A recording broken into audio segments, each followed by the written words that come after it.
Hi everyone, it's Kurt here again and time for another video. This time we're going to be looking at teaching writing. As always, our materials come from the textbook Teaching by Principles by Brown and Lee.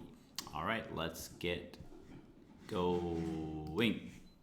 Okay, so a question you should ask yourself before we watch the video is, what were your difficulties in learning how to write in English? So try to think about that. I know writing can be a struggle for a lot of students.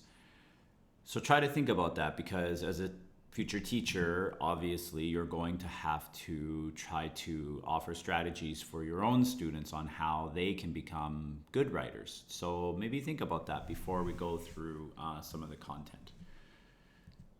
Okay, so let's look at the characteristics of written language. Now, of course, these are just like in reading, but the effects may be different. So you look at the first one, permanence. So remember, that was a benefit or an advantage for readers because the words were always there. But for writers, it could have the opposite effect in that they often feel the act of releasing their written work to the instructor or their partner puts them in a vulnerable or maybe even a helpless state, right? Like actually handing it in. Here you go, you're going to look at my stuff. That can be terrifying. Now, permanence can also be good though, in that if you collect your work over the years and go back and look at your writing from 3 years ago and then look at it today, you should see an improvement. And for those students, yourselves or your own students in the future, this is a good strategy for those who feel like they're not improving, because I think I mentioned this in a previous video. It's really hard to see your own improvements when you're looking at your output every day. It's just like you can't see somebody getting taller when you're with them every day because you can't see those minor changes. So you need to step outside and look at all of it. Maybe like for people, we look at pictures when the person was a child and look at them now. Look how much they've changed. Same with your writing. Look at your writing from 5 years ago and then look at it today. That's something that you should encourage your own students to do. Okay, second is production time. Students are often under time pressure to finish their writing, so you have to teach them how to be efficient, how to plan pre-writing, while writing, post-writing techniques. Distance. So remember, for the reader, they can't ask the author any questions, so they need to interpret the words. Well, it's kind of the same for the writer. They need to anticipate who the audience is, but that's not always so clear. Usually it's the teacher, but so they need to think about not only what I want to write, but who I'm writing for, and will this be appropriate for them?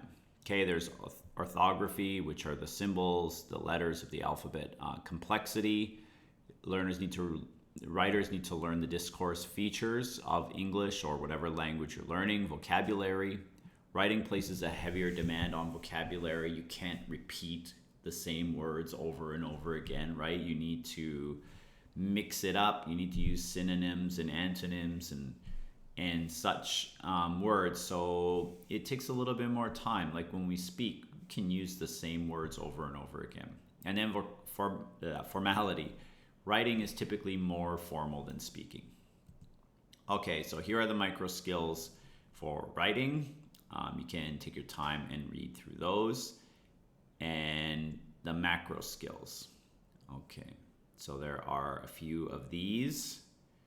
You can see the keywords in here, like communicative functions of written text, convey links and connections between events, and communicate. So it's all about communication, using your words for some type of communicative act, not just for answering questions. Okay, and I like the last one. Develop and use a battery of writing strategies, such as accurately assessing the audience's interpretation. This is something that younger learners can't do. They write something that they think is funny, but doesn't actually match what their audience's expectations are, which would be you. Use pre-writing devices, writing with fluency in the first draft, using paraphrases and synonyms, getting feedback. These are strategies that we need to teach our students even at a younger age. In my opinion, writing is the one skill that's left behind, even more than speaking. Students are unsure how to construct a paragraph or how to construct an essay. But actually, this can be done at a very simple younger age, like in junior high school. They can start to write a paragraph, and it won't be good. It'll be so messy in the beginning. That's okay, that's where you start. But they need to learn how to pre write, how to edit, how to get feedback. Okay, so a lot of these are kind of repetitive from the previous three skills. So I'm actually not going to get into too much detail, but in the classroom, we will look at some different types of tasks, okay? So what kind of writing performance can you do in the classroom? So the first would be imitative or mechanical writing.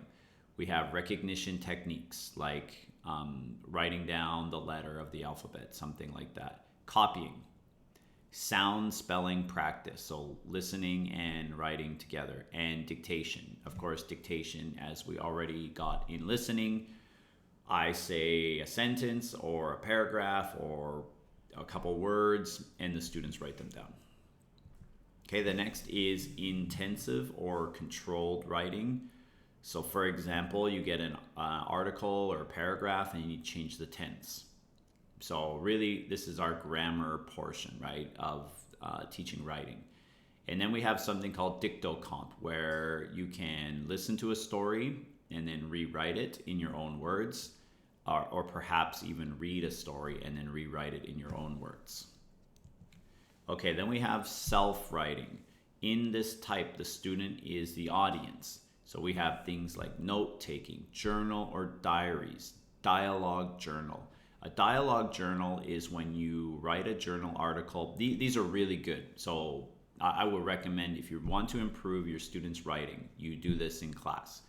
I used to do it for grade 5 and grade 6 students. And by the end of grade 6, their writing had improved so much. And so did the communication between me and the students, because what you do is you give them a journal topic for the weekend homework. And it could be something silly, such as one I remember is I told the students, if an alien showed up at your door on Friday after school, what would you do with the alien over the weekend? And they had to write whatever, 50 words, 100 words, it doesn't matter, whatever the maximum is. And you have to tell your students that they can get very creative, they can draw pictures, they don't care. You will not check the spelling, you will not check the grammar, word order, any of it. It's all about allowing them to write. So for me, I gave them a maximum number of words. If they got those words, then they got 100. That's how I scored it, because it wasn't about the quality of their writing. It was about getting them to write focused on some meaning rather than trying to make correct sentences. So what this does is it really helps them to generate ideas and to communicate with someone, because what you do as a teacher is you read their entry and then you write a response. So, wow, I think that's a really creative idea. What would you do next? Ask them a question. And then the journal goes back and they can respond to you again. So you start to have this type of communication. If the communication gets stale, you throw in a new topic and then they have to respond to the topic, and then you respond to that, and then they respond to you. It's really good for shy students, but it's also good for, students who they need that help in their planning and generating ideas and writing. Okay. The next one is display writing. So these are your typical classroom type exercises, short answer, essay, exam questions, or even full research reports, where you are showing or displaying the information that you've learned. And then real writing. So we have academic writing, vocational or technical writing, and then personal writing, poetry, autobiographies, novels, fiction writing, things like that. So all of these could be done inside of the classroom. Okay, so here are our principles for teaching, this time for writing skills. Incorporate the practices of good writers. So what does a good writer do? A good writer, for example, does not just sit down and start writing without some planning first, right? And a good writer will edit their work. A good writer will get others to read their work. So try to add these into your teaching practice. Balance the process and the product. It's not just about the final product. Students need to know the process of getting there. And so that part should maybe be included in the assessment. Account for cultural or literacy backgrounds, connect reading and writing as much as possible, and I would also say listening and writing as well. Provide as much authentic writing as possible. Get students to write something meaningful with a communicative purpose. Design pre-writing, drafting, and revising stages of writing. It's amazing to me how many students don't know how to pre-write because their teachers didn't include this. Even at the university level, I found out that in the third year, some of my students told me that their professors had never really taught them pre-writing, which shocked me because that is the most important stage, is that planning pre-writing stage. Okay, 7, offer techniques that are as interactive as possible. And now that could be interacting with people or interacting with the text. Be a facilitator, not a judge when you respond. Try to stay away from really negative comments like, this makes no sense. This is unreadable. This is terrible. Poor effort.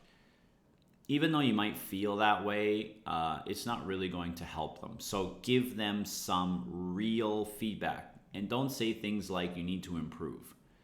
If I'm a student who's got a bad score, of course I know I need to improve, but what should I improve? So try to give some really specific feedback about their writing. Something good and then something they can work on.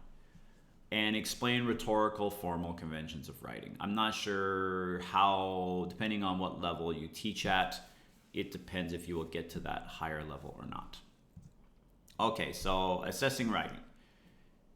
This one is pretty straightforward. There are different ways to look at it, and one is the holistic scoring and the other is analytic. So for holistic scoring, I know we've talked about this before, but let me repeat myself here. 1 score given to the writing based on their overall performance.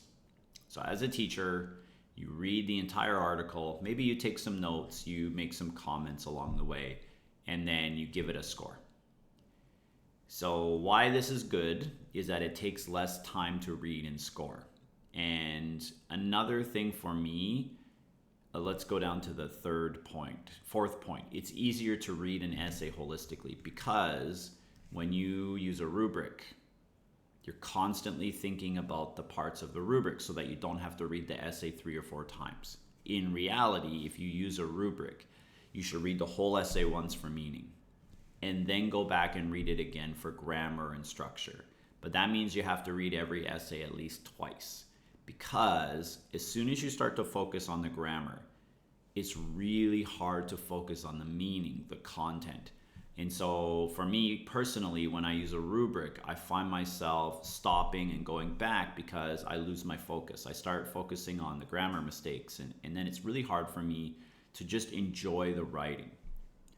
But if you look at point number 3, scores are less reliable because without a rubric, you're just throwing a number out there.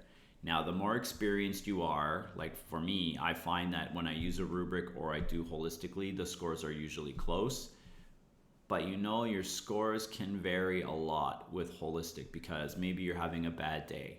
Maybe you're having a good day, and so you give better scores. Maybe you're tired, you don't have the energy, whatever the reason is, it could affect how you give scores. Okay. Holistic is more difficult for writers to know where their faults are because if you don't tell them which areas are weak, then for them, they just see a score, 85. What does 85 mean? Does that mean you are a nice teacher, but really I'm only a 60? Does that mean I did an outstanding job, but you're not easy to get a good score from? Or does that mean it's just an average paper? I have no idea. So if you use holistic scoring, I'm not saying don't use it. I used to use it a lot. But based on students' requests, I use more rubrics now. However, if you use holistic scoring, you need to give a lot of feedback. And you need to write down really constructive feedback in that every area that you think they need improvement on, you should specifically talk about it. Okay, so analytic scoring, then of course, 1 score is given to many separate criteria. as I mentioned before, it takes more time to read and score because you have to focus on all the different boxes, especially if you have so many criteria. Scores are more reliable though because it's easier to base it off of something. Some people will tend to read it holistically, but then change the scores to analytic ones. It's one way that you could do it, and try to read, because as I said before, when you read it, you can't just focus on the structure and the boxes. You have to try to read the paper as a whole. Okay, but the opposite of holistic, it is easier for students to see what they need to work on. Okay, I think this is the last slide. So in terms of rubrics, what is usually included, let me preface this by saying every rubric should be, could be, will be different depending on the task. You can't just use the same rubric if the genre is different or the function is different. So for example, content. Maybe this idea of content needs to change a little bit depending on, are they writing a persuasive essay? Are they writing a poem? Because you need to describe what are those characteristics of a poem that make good content. So you should always try to explain what it means, not just write the word content, unless your students get used to your way. Okay, then we got like organization, discourse, could have syntax, vocabulary, mechanics. You can change the words to not be so formal. You can write grammar and vocabulary, or grammar and punctuation, things like that. The main part about a rubric is you need to make one that actually is fair. And you have to think about, what's your purpose for assessing their writing? Are you only going to focus on grammar? If your grammar is worth 50%, then students are not going to focus on the content as much. They're going to be so worried about the grammar. But in terms of writing is not grammar. Writing is like speaking. You're trying to get your ideas out on paper. So students should feel confident and comfortable to just write without always worrying about, is it perfect in grammatical structure? That can be fixed later. So the content should be worth a lot more. Organization is very important, because if it doesn't flow from beginning to end, then it doesn't make any sense. And discourse as well, things like that. That should be worth a lot more. The syntax, vocabulary, that stuff should be just minimal at best, in my opinion, unless it's actually grammar focused. All right, everybody, that's it. It's a nice short one today. I hope you're all doing well, and I'll see you next time. Bye.